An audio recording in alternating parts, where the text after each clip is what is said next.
우리가 예수를 믿는 이유는 무엇일까요? 예수님이 이 땅에 오신 목적은 무엇일까요? 한번 생각해 보신 적 있습니까? 내가 교회를 열심히 다니긴 하는데 내가 왜 예수를 믿고 내가 왜 이 교회에 나오고 있는지를 우리는 고민을 해봐야 됩니다. 예수님께서 이 땅에 오신 목적은 우리를 죄에서 구원하시고 하나님과의 관계를 회복시키기 위해서 예수께서 이 땅에 오신 것이요. 한마디로 이야기한다면 그것은 구원 때문입니다. 우리가 구원을 얻기 위해서 예수님을 믿고 이 교회에 나와서 신앙생활을 하는 것이죠. 궁극적으로 구원받아 천국에 가는 것, 그것이 우리의 목적이 아니겠습니까? 우리에게 천국이 없다고 하면 그냥 이 땅에서 세상 사람들과 똑같이 사는 것, 그게 나쁘지 않습니다. 세상에도 법 없이 잘 사는 사람도 있고 예수님 믿지 않는 사람들 중에서도 선하게 잘 사는 사람들도 얼마나 많습니까? 우리에게는 천국이 있기 때문에 우리는 예수 그리스도를 믿고 사는 것이에요. 그렇다면 여러분들에게 천국은 어떤 곳입니까? 그냥 천국, 막연하게 천국을 가기 위해서 우리가 신앙생활을 하는 것이라면 좀 맞지가 않죠. 어떤 곳이길래 우리는 천국에 가려고 이렇게 애쓰는 것일까요? 좋은 곳이어야 갈 거 아니에요, 그렇죠? 나쁜 곳인데 우리가 길을 쓰고 갈 필요는 없잖아요. 예수께서는 하늘나라를 겨자씨에 비유하시면서 우리에게 하나님 나라는 이런 곳이다 라고 말씀하셨습니다. 성경에는 여러 나무의 이야기가 나옵니다. 무화과 나무도 있고 감람나무도 있고 백향목도 있고 여러 가지 나무가 있어요. 그런데 왜 하필 예수께서는 겨자씨를 들고 하나님 나라의 비유를 하셨던 것일까요? 구약 성서 여러 곳에서 나무에 대해서 말해주고 있는데 먼저 다니엘이 말한 이 나무에 대해서 한번 보겠습니다. 다니엘을 한번 찾아보겠습니다. 다니엘서 4장 10절 한번 찾아보겠습니다. 다니엘서 4장 10절입니다. 앞에 띄워드리지 않습니다. 그 찾으셔야 돼요. 찾으셔야 돼요. 다니엘서 4장 10절과 20절입니다. 다니엘 4장 10절과 20절입니다.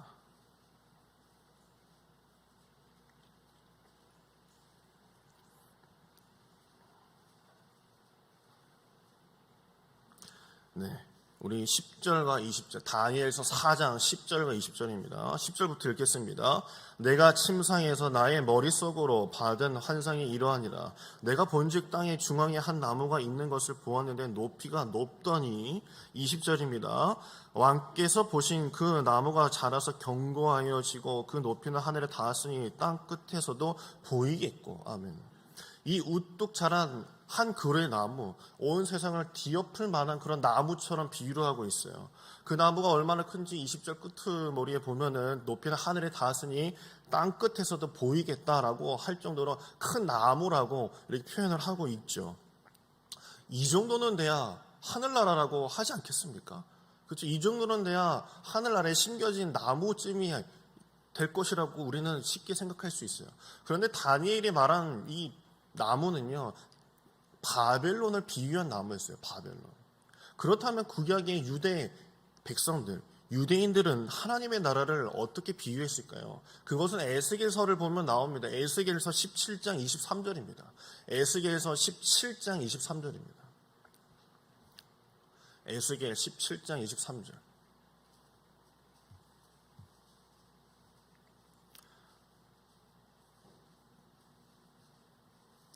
에스겔 17장 23절입니다.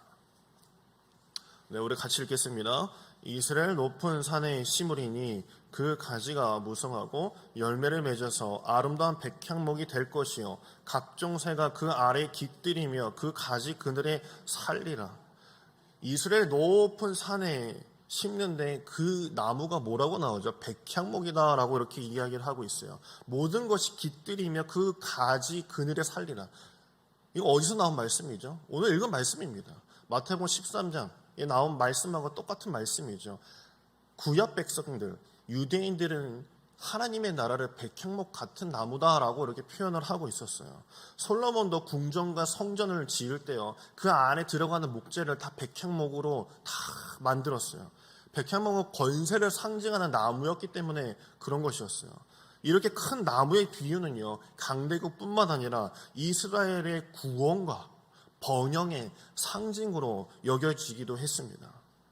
유대인들은 자신을 구원하고 강력한 힘으로 로마 압제에서 벗어나게 해줄 메시아, 왕을 기다린 사람들이었어요. 유대인들의 머릿속에는 당연 백향목 같이 으뜸이고 메시아도 백향목 같은 존재여야만이 우리를 구원할 것이다 라고 그들은 늘 기억하고 있고 그런 메시아를 기다렸습니다. 그렇기 때문에 그들의 눈에 죄인들과 함께 빌빌대는 예수님의 모습은요, 전혀 자신들이 생각했던 메시아와 달랐던 것이에요. 달갑지 않게 여겼습니다.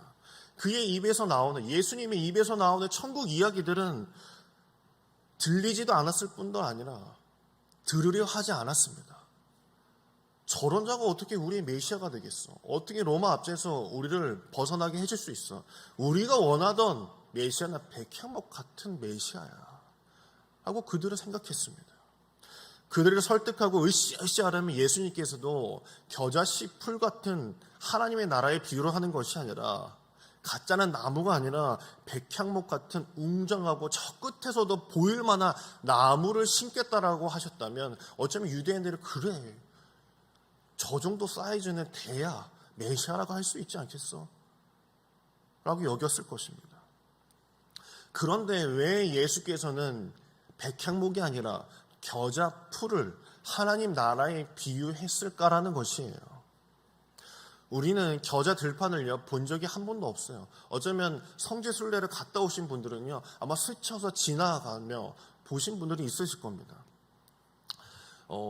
우리나라의 유채꽃이 유명한 곳이 어디 있죠?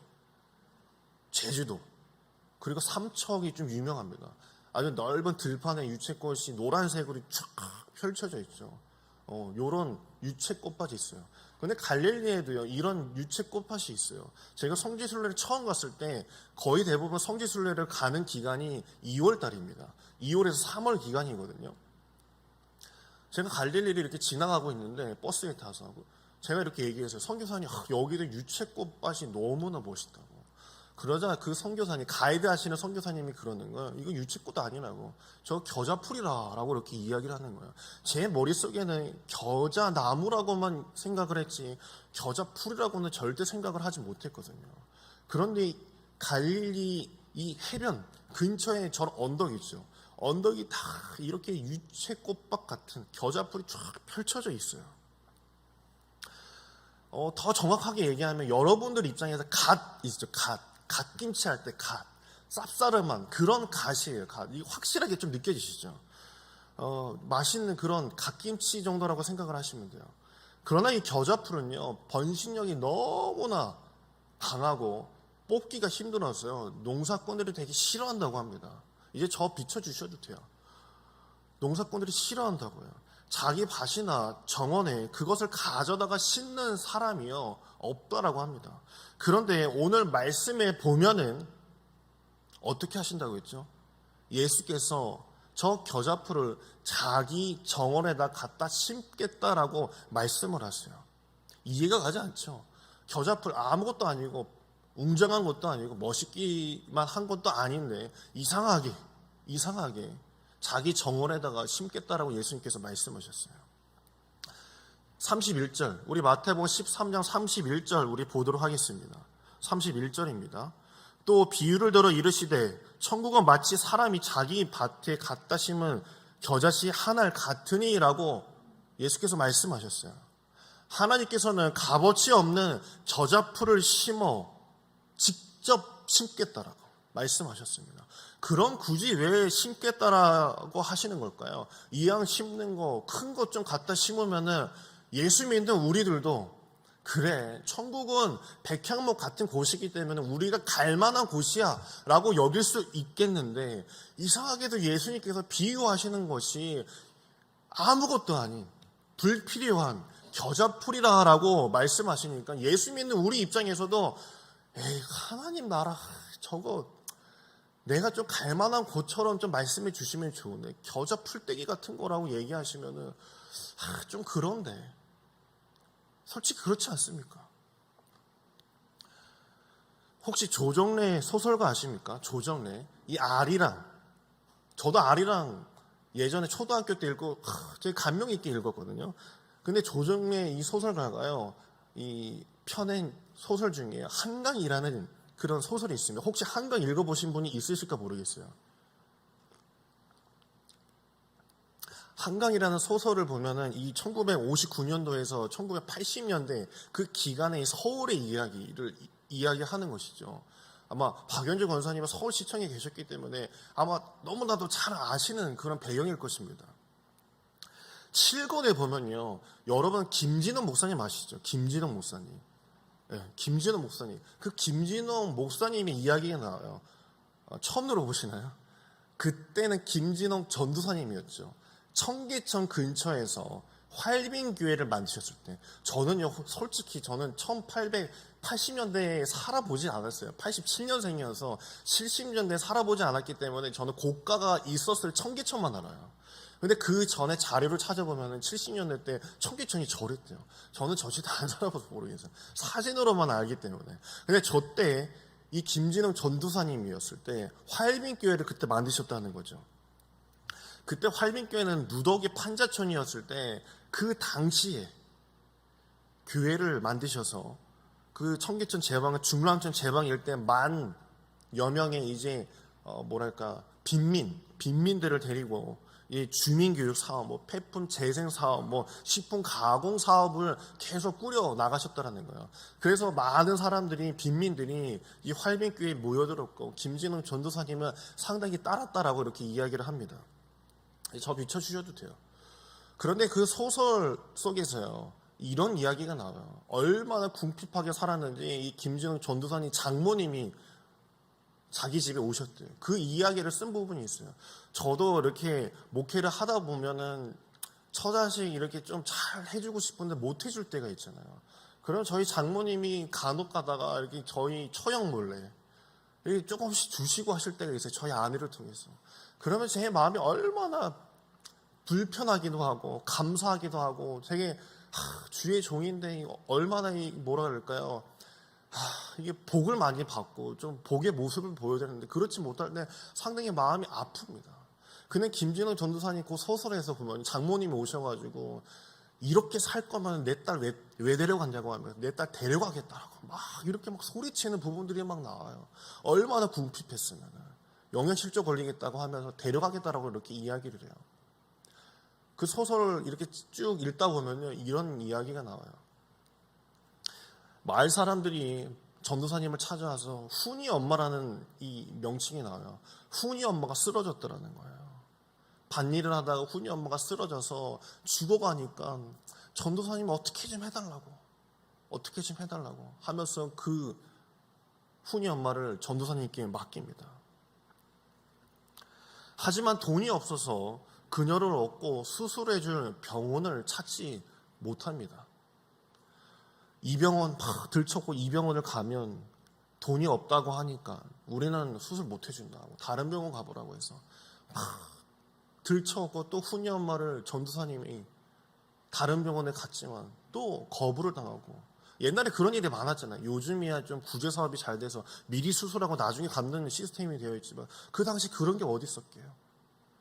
계속 들쳐업고 다니다가 훈이 엄마 정신 차려. 훈이 엄마 정신 차려. 이게 소설에 나오는 얘기야.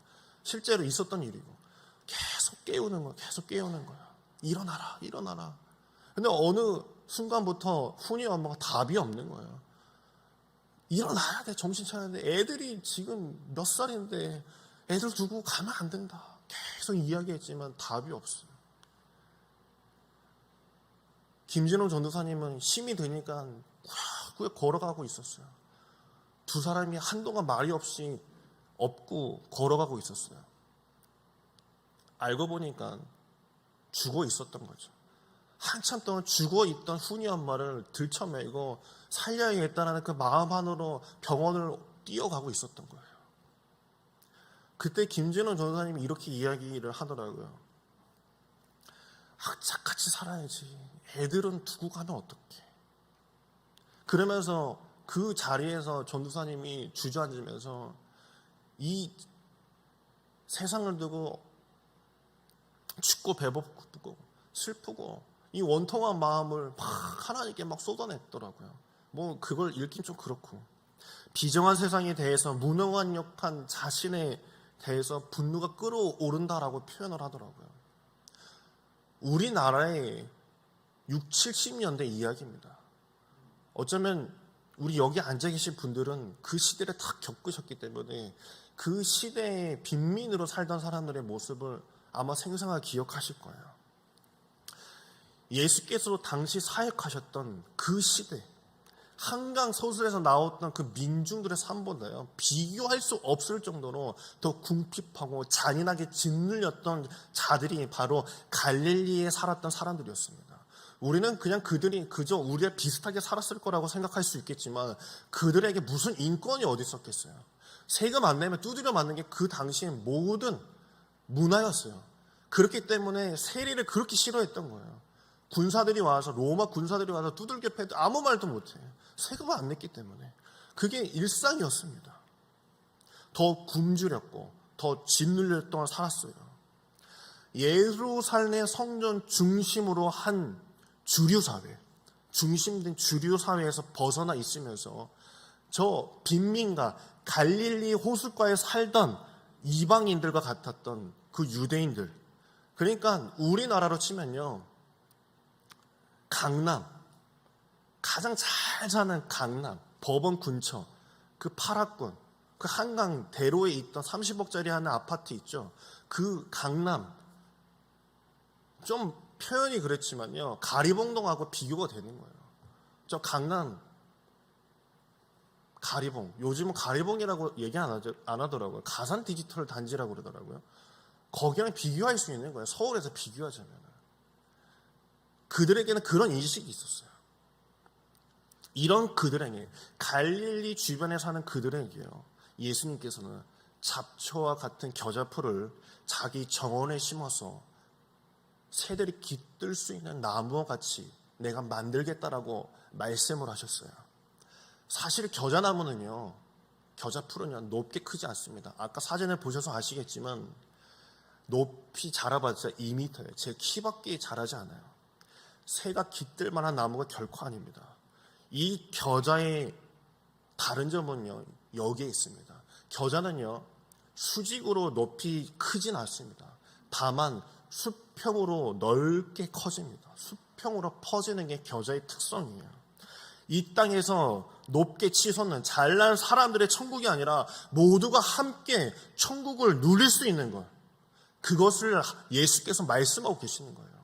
저 예루살렘 땅에만, 저 대제사장들과 그 귀족들만, 바리새인들만, 서기관들만 구원을 받는 것이 아니다. 너희들에게 구원이 없다라고 말하는 이 갈릴리 너희들에게도 겨자풀과 같이 내가 내 정원에, 내 하나님의 뜰에, 천국의 뜰에 너희들을 심어서 내가 너희들을 구원받게 할 것이다라고 예수께서 말씀하고 계신 거예요. 이게 바로 본래의 뜻인 것이에요. 아마도 언덕에서 예수님의 말씀을 상상수훈으로 듣고 있었던 그 갈릴리 주변의 백성들은요, 예수님의 그 말씀을 듣고요, 딱 알아차렸을 거예요. 늘 우리가 들어왔다 백향목의 구원이 아니라 겨자풀과 같았던 우리들, 쓸모없고 농부들이 심지도 않는 나, 죄인인 나, 평생을 죄인으로 살아가고 있었던 나를 예수께서 정원에다가 하나님의 뜰에 심으시고 나를 구원시키겠다라고 말씀하시는 거라. 그들에게는 가장 좋은 시각 효과였어요. 2월, 3월에는 겨자풀이 쫙 펼쳐진다고 했죠. 아마 제 생각에는 예수께서 2월, 3월에 말씀하시지 않았을까. 겨자풀을 쫙 보이시면서, 얘들아, 저 백향목 아니야. 나는 이 겨자풀과 같은, 저런 겨자풀과 같은 너희들을 나는 심겠다라고 말씀하시고 계신 거예요. 이스라엘 백성들에게 천국은 저들 예루살렘 사람들의 것으로만 여기는 것이 아니라 바로 너희들에게도 해당되는 것이다 라고 말씀해주고 계시는 것이에요. 내가 직접 심겠다. 예수 그리스도께서 직접 심으신 거예요. 너희도 구원을 얻을 수 있다고 말씀하셨습니다. 그들은 이와 같은 은혜의 말씀을 듣고요, 말로는 설명 못할 큰 감동을 받았을 것이에요. 실제로 예수님을 따르던 제자들은요, 정말 겨자풀과 같은 신분들이었습니다. 그런데 그런 신분으로요, 결국은 유럽 전체를 하나님의 말씀으로 뒤덮은 정말 새들이 깃들 수 있는 큰 나무로 자라게 되었어요. 예수께서 원하시는 것이 바로 이것이었습니다. 예수께서 이 땅에 오신 것도요, 그 쓸모없는 그 겨자풀을 자신의 정원에 심겠다라고 하나님의 그 뜻도요, 죄로 버려질 수밖에 없는 우리를 위함이었던 것입니다. 예수님 그렇게 말씀하신 것도 오늘날 살아가는 우리에게도 해당이 되는 것이에요. 예수님은 3년 공생의 그 사역 기간 중에요, 사역을 하시면서 잡초처럼 버려진 인생들을 찾아다니셨어요. 세리와 창기와 문둥병자와 이 땅에서 소외된 버림받은 그들을 찾아다니시면서 병을 고쳐주시고 그들에게 손을 내밀어 주시면서 죽은 자들에게서 손을 대시며 자기가 부정해질 걸 아시면서도 그들을 살려내셨어요. 유대인들의 머릿속으로는요, 전혀 생각할 수 없는 그런 메시아가 태어난 것이에요. 왜 이렇게 하셨을까요? 제가 만약에 예수 신의 아들로 태어났으면요, 그냥 궁전에 딱 앉아가지고 로마 일로와, 그리스 일로와, 자 중국 일로와, 나한테 절해라고 하는 게 제일 편해요. 그렇죠.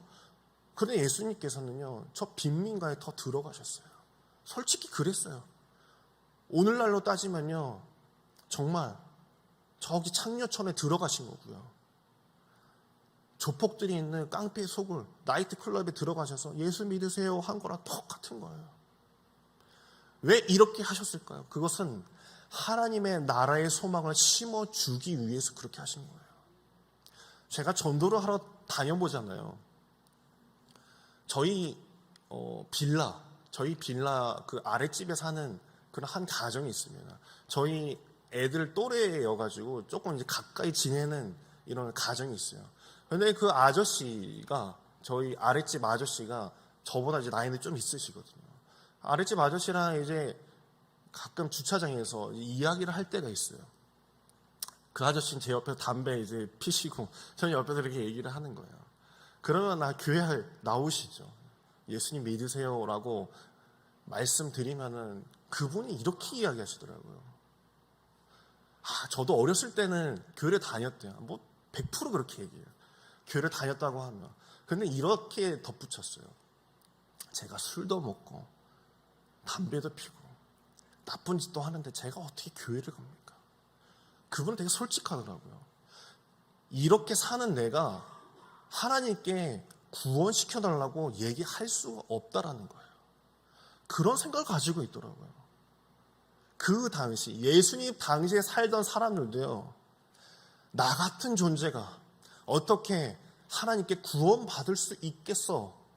라고 그들은 여기면서 그냥 평생을 살아가고 있었어요. 천국은요, 큰 자들, 그런 자들만 가는 곳이 아니에요.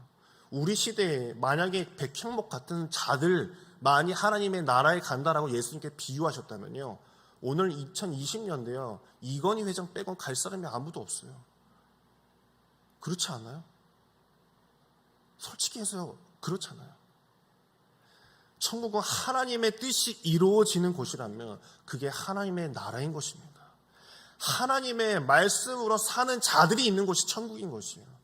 그 천국은요, 아무나 가는 곳이 아니라 하나님의 말씀으로 사는 자들이 가는 곳이 천국이라는 거예요. 예수님은 주기도문에서도 이렇게 말씀하셨어요. 뜻이 하늘에서 이루어진 것 같이 땅에서도 이루어지리라.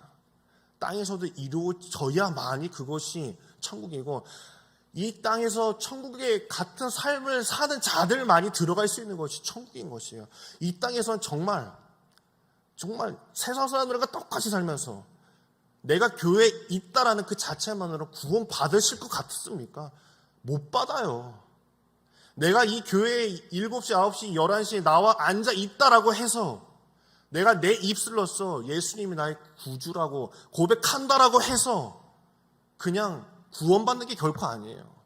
천국에 갈 만한 자들이 가는 거예요. 여러분들 천국에 가면 어떤 곳일 거라고 생각하십니까?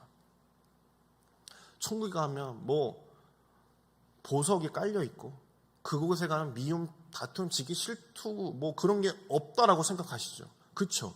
없을 거예요. 없을 거라고 저도 믿어요. 그렇죠? 근데 여러분들은 천국에 가실 분들이라고 생각하고 계십니까? 가실 분들이라고 생각하세요? 예라고 생각하시면 끄덕이시고 아니라고 하시면 고개 흔드세요. 그렇게 생각하십니까? 그런데 왜 미움, 다툼, 시기, 질투를 왜 끌어안고 사십니까? 천국에 갈 사람이라고 생각하시면서 왜 그걸 끌어안고 사세요? 갈 만한 사람이 가는 거예요. 갈 만한 사람이 천국에 들어가는 거예요. 하나님의 나라는요, 죽어서 가는 것이, 죽어야만이 가는 것이 아니에요. 여러분이 있는 그곳부터 천국은 시작이 되는 거예요. 예수께서요, 이 땅에 딱 오셨던 그 순간, 초림하셨을 때부터요, 구원이 시작되고 있는 거예요. 재림이 될 때 완전한 구원에 이르는 것이고, 초림이 있었을 그때부터 구원은 시작되고 있는 거예요. 우리의 삶 자체가요, 나는 죽어야만이 천국이 들어간다라는 것이 아니에요. 예수님께서요, 조금 이따 얘기하겠지만요, 분명히 말씀하시는 부분들이 여러 군데 나옵니다. 우리는 이 시제라는 것을 잘 알아야 돼요. 현재, 과거, 미래가 있죠. 우리의 인간의 그 시간의 개념에서는요, 과거, 현재, 미래가 있어요. 그런데 예수님을 믿기 시작할 때, 믿을 때 천국은요, 이미 이루어진 거예요. 제가 좀 전에 얘기했다시피 예수님이 이 땅에 오셨기 때문에, 초림이 시작되었기 때문에 구원이 이미 시작이 되고 있는 거예요. 하나님의 나라의 시제는요, 미래가 아닙니다. 미래가 아니에요. 하나님의 나라의 시제는 영원한 거야. 영원한 거야. 하나님은 창세 이전부터 존재하고 계셨다라고 하셨죠. 하나님의 나라는요, 영원한 거예요. 우리의 인간이 그냥 편하게 그냥 구분하기 위해서 과거, 현재, 미래라고 얘기하는 거지. 하나님의 시제는 영원한 것이에요. 영원은 현재, 과거, 미래도 다 포함시키고 있는 거예요. 우리가 살고 있는 지금 이 시점에도요, 이 땅에서는요, 천국도 지금 같이 공존하고 있는 거예요. 예수를 믿는 우리가, 천국에 가겠다라고 하는 우리가 저 백향목 같은 삶을 살아야만이 천국에 가겠다라고 한다면 그건 약간 오류가 있는 거예요. 예수님께는 겨자 풀부터 시작된다라고 말씀하셨기 때문에. 내 마음도 똑같습니다. 내 마음도 똑같아요. 내가 하나님 앞에 복받은, 구원받은 증거라고 잘 살아야만이 구원받았다라고 하는 게 아니에요. 장로교에서 오류가 바로 그거예요. 칼빈이 그러죠. 너희는 예정 받았어. 구원받는 예정을 받았다라고 예정론이라는 것이 있어요. 가장 큰 오류가 여기에 있는 것이죠. 누구는 구원을 받고 누구는 구원받지 못한다라고 예정을 됐대요. 그거 어떻게 증명해요? 그래서 장로교에서는 이렇게 얘기해요.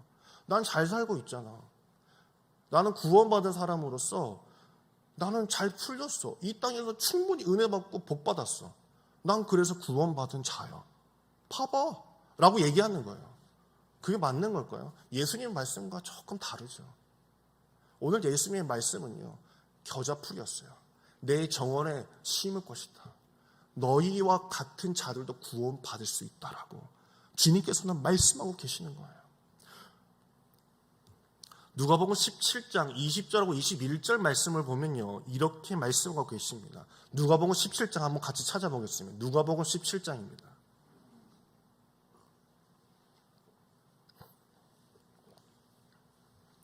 누가복음 17장 20절, 21절입니다.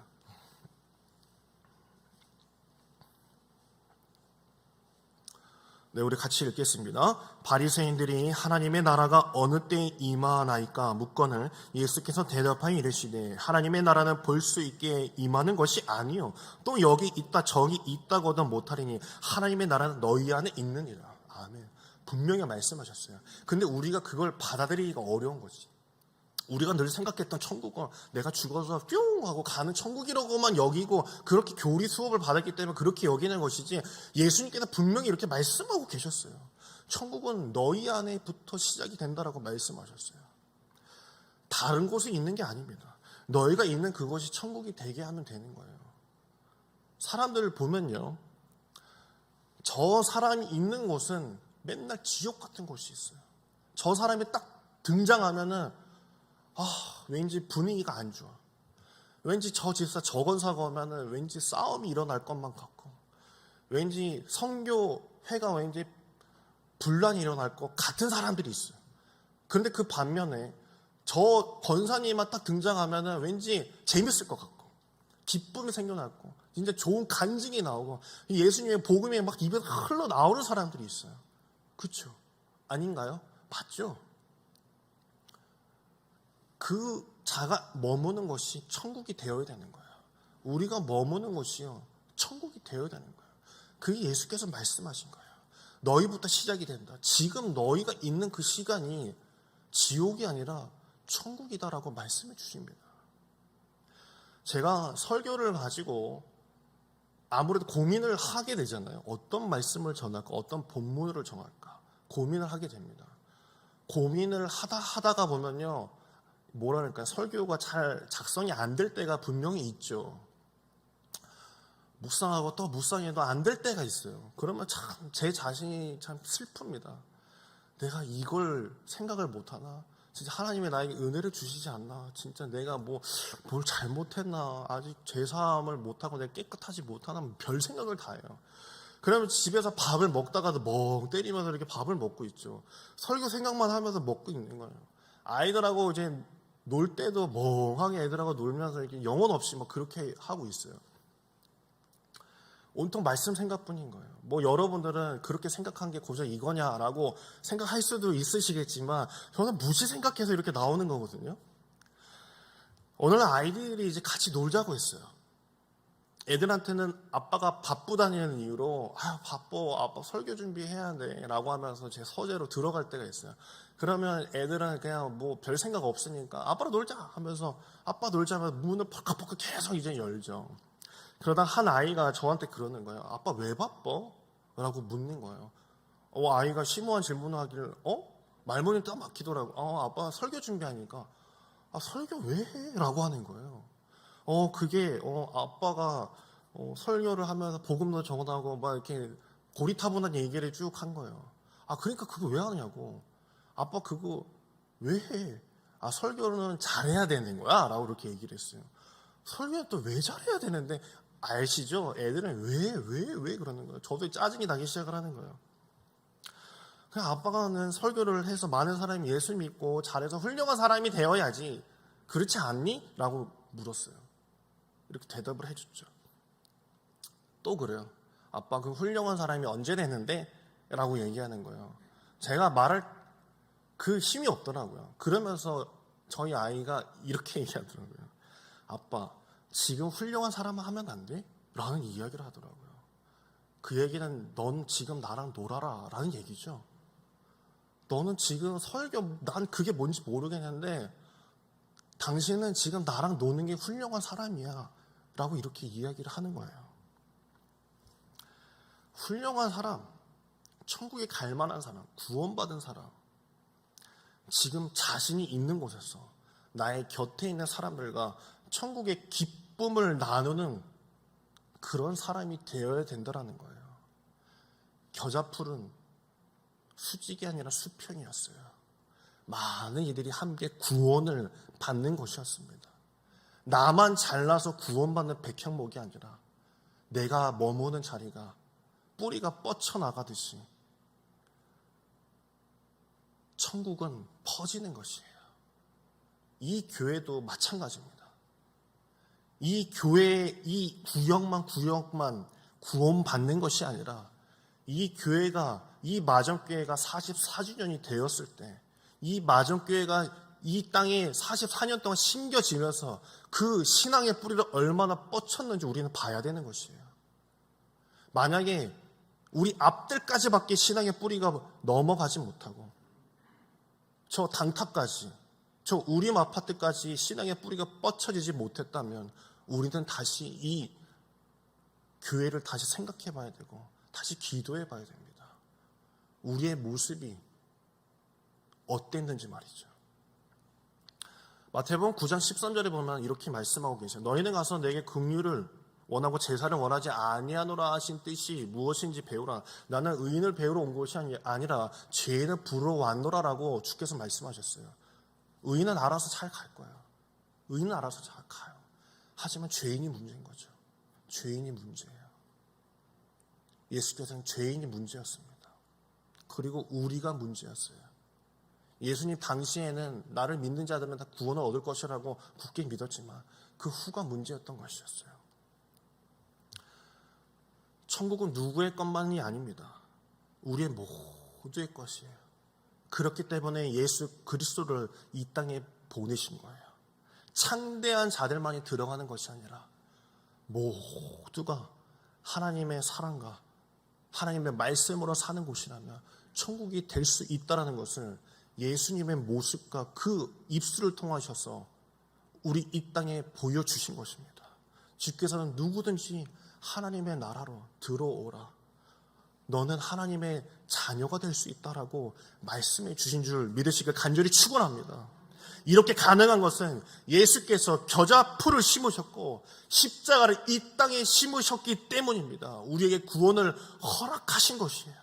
누구든지 와서 쉴 수 있는 나무가 되어주셨고 누구든지 죄사함을 받을 수 있도록 구원에 이를 수 있도록 십자가 그 회복의 자리를 만들어 주신 줄 믿으시길 간절히 축원합니다. 예수께서는 말씀하십니다. 주의 성령이 내게 임하셨으니 이는 가난한 자에게는 복음을 전하게 하시려고 내게 기름을 부으시고 나를 보내서 포로된 자에게 자유를 눈먼 자에게 다시 볼 수 있게 하심을 전파하며 눌린 자에게 자유를 선파하고 전파하고 주의 은혜의 해를 전파하여 다시 회복시켜 주시겠다라고 말씀하셨어요.